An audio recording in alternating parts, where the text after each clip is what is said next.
Right, so you always know the country's in trouble when a government starts calling a constitutional right an efficiency problem, because that's how you sell something you'd never dare say plainly. And that's what's happening now with jury trials. They've taken a backlog they created through court closures, CPS collapse, and a decade of cuts, and decided the real issue is the public being in the room. So instead of fixing the system, they're cutting the public out of it instead. And the pitch is almost impressive in its shamelessness. This isn't the erosion of a centuries-old safeguard, it's just modernisation. It's Diplock logic without even the honesty of acknowledging it, and you can see exactly where it leads. Because once ministers start deciding who gets a jury, you're not protecting justice, you're just protecting power from any scrutiny. Right, so you can always tell when a government is about to do something that would never survive a straight conversation, can't you? With the public we're talking about here. Because they stop talking like politicians and start talking like middle managers instead, although in Keir Starmer's case you might not have ever noticed the difference. But that's exactly what's happening right now with jury trials. Nobody in government is willing to say plainly that they're removing the public from criminal justice. Nobody's willing to say they're taking a right that's existed for centuries and turning it into a privilege. Nobody will say they're rewiring the justice system so the state can judge the public without the public being in the room anymore. So instead they call it modernisation or efficiency or reducing the backlog, as if justice is a logistics chain and the real problem is that 12 ordinary people have the audacity to want to participate in it. And when you strip away all of that managerial gloss, the reforms are pretty brutal. They want a new Crown Court division where a judge and 2 magistrates hear either way cases that currently go to juries. They want to remove your right to insist on a jury if the maximum sentence is 2 years or less. They want judge-only trials for complex fraud and bribery. They want to expand the guilty plea discount so people plead early to avoid the risk of trial. And they want a public interest test empowering ministers to decide which cases deserve juries at all. So this isn't just a technical tweak.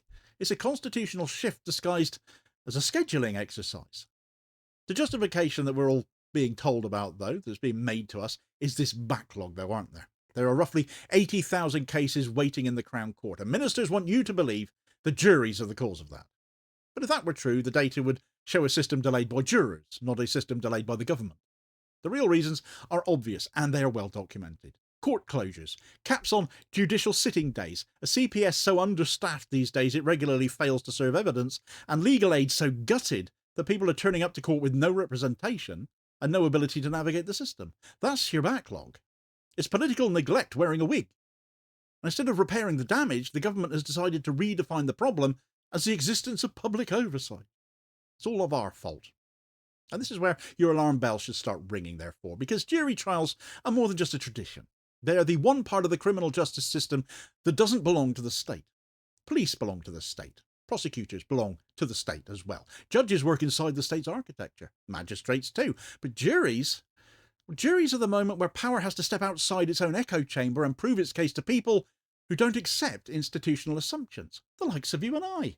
They're the public's presence in a system otherwise run entirely by insiders.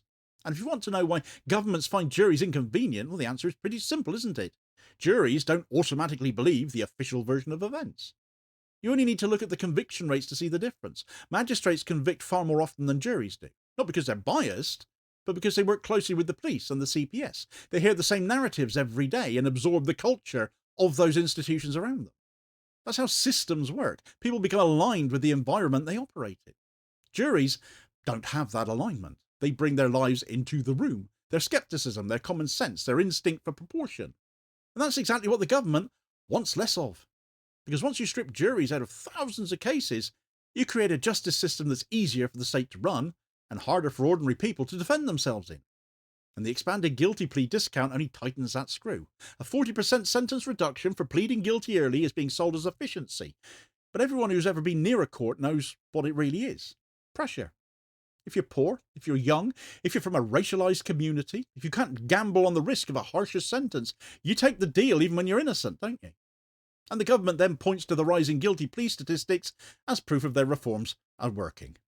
But what it actually proves is that coercion is working exactly as intended.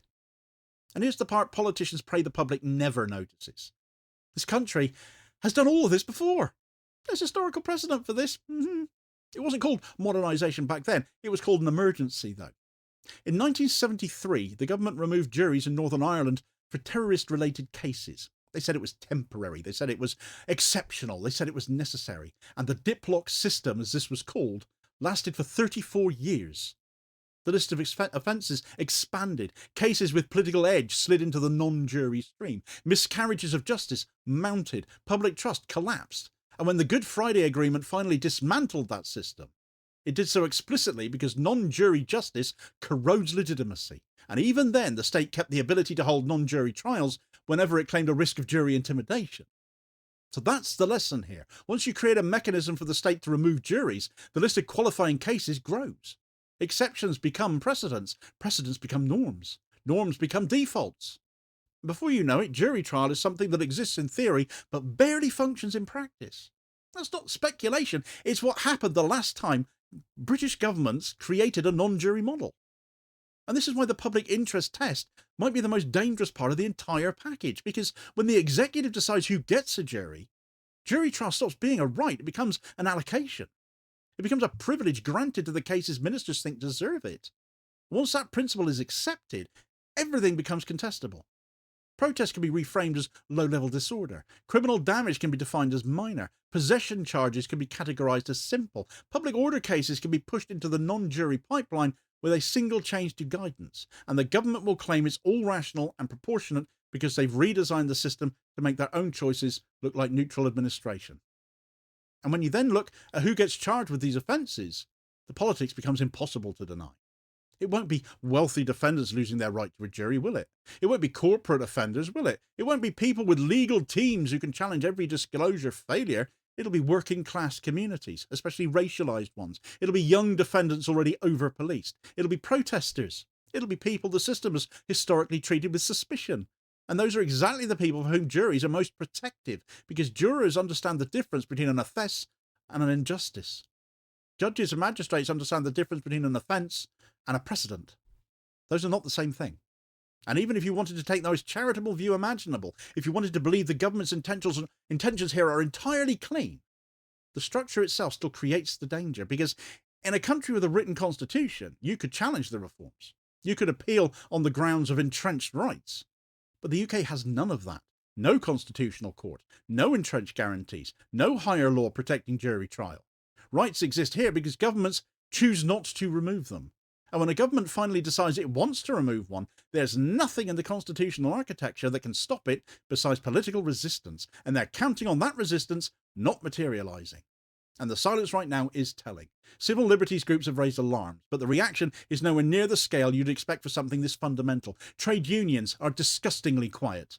Much of the legal profession is being a bit cautious about this. Activist groups are overwhelmed by other crises, and now they've got this one to deal with.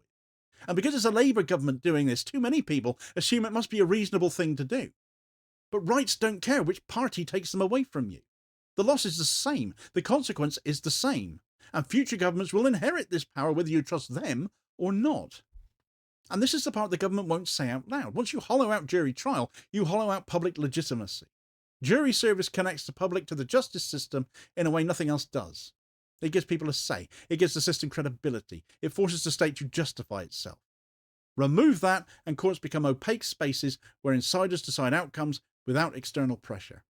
People will still be convicted, but the social glue that makes those convictions acceptable dissolves. You can run a justice system without legitimacy for a while, but not forever. Decisions become suspect. Communities stop cooperating. Trust collapses. And once trust collapses, the whole system cracks. And the really bleak part? All of this is completely avoidable. This is all down to political choice. The backlog didn't require amputating jury trial. Reopening shut-up courtrooms would fix it. Restoring legal aid would fix it. Funding the CPS properly would fix it. Removing sitting day caps would fix it. These reforms cost money, but stripping out juries, well, that's free. So instead of repairing the system they broke, ministers have chosen the one option that shifts the cost from the Treasury onto us, the public. The government gets cheaper justice, everyone else gets weaker justice. And don't just take my word for it, take Justice Secretary David Lammy, or at least his word back in 2020, because as Justice Secretary now, he's singing from a very different hymn sheet indeed. But back in 2020, he tweeted out that jury trials are a fundamental part of our democratic settlement. Criminal trials without juries are a bad idea. The government needs to pull their finger out and acquire empty public buildings across the country to make sure these can happen in a way that is safe. We will work with the government on sensible proposals to deal with the backlog, which started long before COVID-19 because of underfunding. You don't fix the backlog with trials that are widely perceived as unfair. I very much agree with 5 years ago Dave, not today's Dave. More faces than a town clock. So once you understand all of this, the euphemisms fall away. This isn't modernisation, it isn't efficiency, it isn't backlog reduction, it's the quiet removal of a democratic safeguard because it slows the state down. It's the creation of a justice system more convenient for the government and more dangerous for the public. And once these changes are in place, they will not be undone in our lifetime. Because rights that depend on ministerial goodwill aren't rights, they're customs. And customs vanish the moment they become inconvenient. And that's the verdict. They're not fixing justice, they're centralizing it. They're not improving fairness, they're managing risk. Their risk, not yours. And once a government starts deciding who gets a jury and who doesn't, justice stops belonging to the public and starts belonging to the state. And a justice system that answers only to itself isn't a justice system, it's a process. And a process without public oversight isn't accountability, it's control. Along with control, Starmer's regime seems to be a big fan of fear too. If you're an asylum seeker, that is, of course. In fact, chance they get to see a jury in the 20 years before they can apply for permanent residency now. So get all the details of that story right here. Please do also hit like, share and subscribe if you haven't done so already, so as to ensure you don't miss out on all new daily content, as well as spreading the word and helping to support the channel at the same time, which is very much appreciated. Holding power to account for ordinary working class people. And I'll hopefully catch you on the next one. Cheers, folks.